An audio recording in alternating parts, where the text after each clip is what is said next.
Hey everyone, this is Leo Young with Repress Reviews, episode 14, and today we'll be going over Supergirl Season 2, episode 4, titled Roulette. So I'm going to go right into the review here, because really it was nothing special about this episode. Well, only at the end, but other than that, nah. So the show opens up with Mon-El telling Supergirl, Manhunter, Winn, and Alex the backstory of how he survived on Daxam and showing how it was destroyed by meteors and all that. And he wants to leave the building, but Manhunter's well, not just Manhunter, but everyone fears that his powers may be a bit too much because if he goes out and all of a sudden he gets heat vision, he won't know how to stop that. Now, Alex and Supergirl are called over to an alien CSI. And in this situation, Supergirl is kind of useless because it's Alex and Detective Sawyer who pretty much figure it out as oh, he died like this and with this inside of his body, so let's go figure this out. So it's really nothing. But Supergirl returns to a Snapper car, and he's still an ass, but he's less of an ass. And they're pretty much talking about this little case Supergirl's going by, alien murders and all that. And all that story gets wrapped up at the end of the video. So Manhunter heads down to the bar to speak with Magan, and he's happy to be with someone who's like him. And he mentions the white Martians that attacked Mars, and something about an internment camp. And Miss Martian pretty much, or she doesn't go by that. She goes like Magan, but or Megan, human name. And she explains that a white Martian allowed her to escape. The white Martian broke rank, and she ran away. And she went missing for 300 years. I don't know how that works. But that brings up where did Martian Manhunter go during that 300 years? Because apparently that's when Mars was attacked.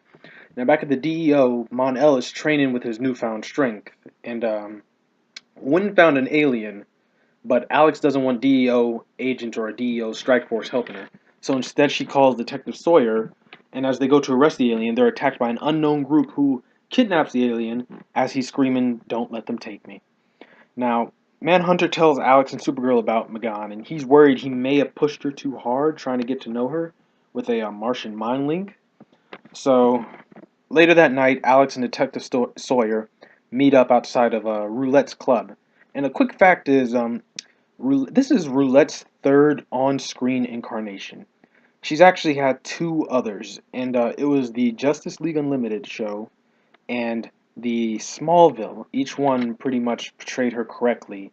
And the thing of it is, if you pay attention to all these villains, a lot of these villains on these TV shows are JSA villains. Because, again, she is a JSA villain. And she's known to hold fighting rings where superheroes are killing each other and villains bet on them. Same thing here, but this time with aliens. So one of the fighters is Magan, who's doing this seemingly with her own will. And Supergirl arrives, and the fight is pretty much over. Everyone scatters, all the people. There's aristocrats and high bankers there. Now, returning to the DEO, Supergirl is healing up, and Martian Manhunter arrives, and they pretty much tell him about Magan. Now, downstairs with Wynn and Mon-El, Mon's trying to get Wynn to let him out, and they're pretty much bro bonding. They're like, "Well, if I go out, I'm gonna need a suit. I'm gonna need to be a hero, and you win. You get to name me." And it's pretty freaking awesome. But Mon manages to get Wynn to let him out, and they go to a bar where they get into a drinking frenzy. And during an arm wrestling match, Mon-El breaks this man's arm. So his friend punches Mon-El, and that pretty much breaks his arm too. And they both return to the DEO. That Manhunter goes to find Magan, and he wants the memory of Mars to live on. But Magan wants to just forget everything that happened. She tells Manhunter Roulette's name and that she has friends, and he sends Supergirl down to shut her rings. All right. But not mainly because they don't have anything legal on her yet. But Roulette does say that there's nothing that Supergirl can do, and they get into another debate about aliens and how her putting them in the ring actually gives them purpose. So Supergirl can't do nothing, so she leaves. Uh, the next day they meet at the DO, and Manhunter's still upset about Magan and how she acted.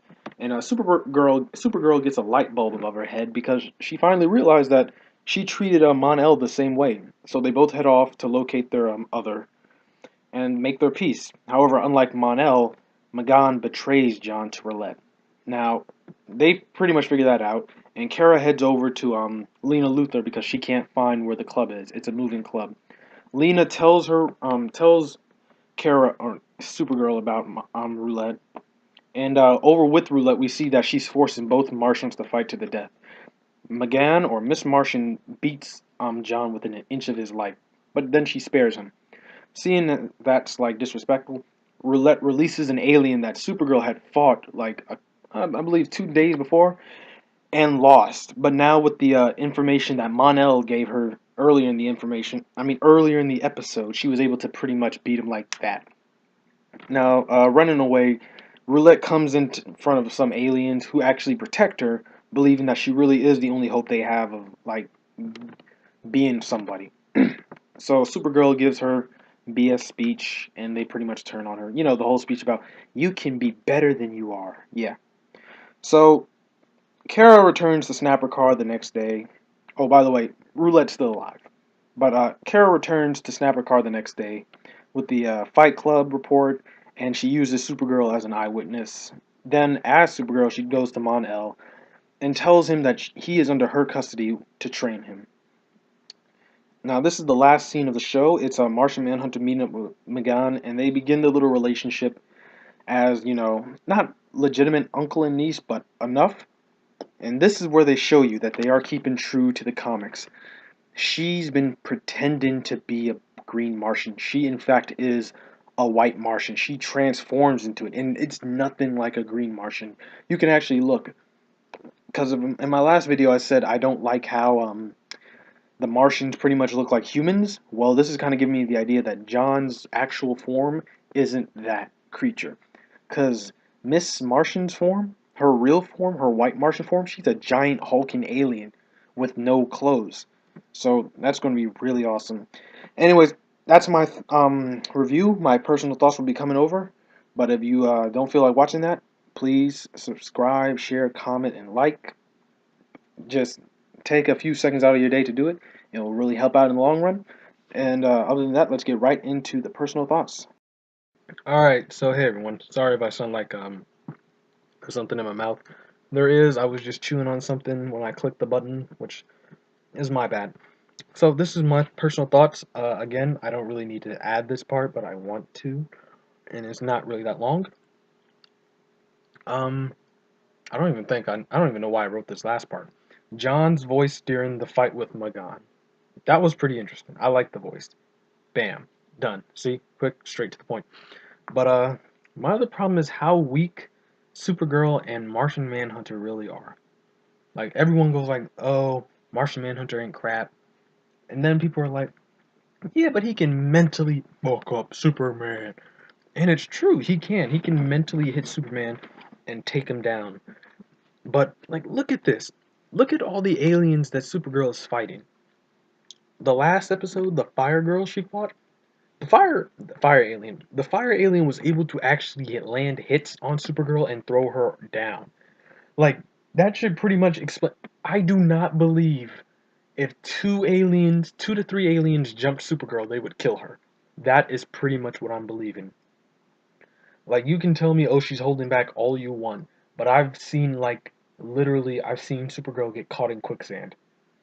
Like the CW universe, everyone is so weak. They're scaled back. The only person who isn't is Flash and well, no, the Flash universe, they're pretty chill.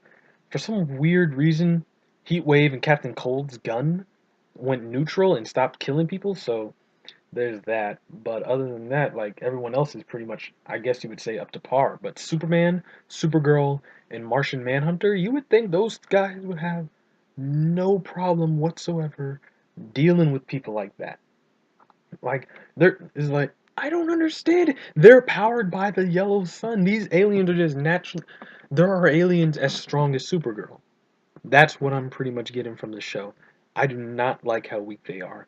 Superman and Supergirl, like even to the point I believe like when I saw them Superman and John Corbin fight, John was able to knock, like, that's natural because of the kryptonite. They were weak.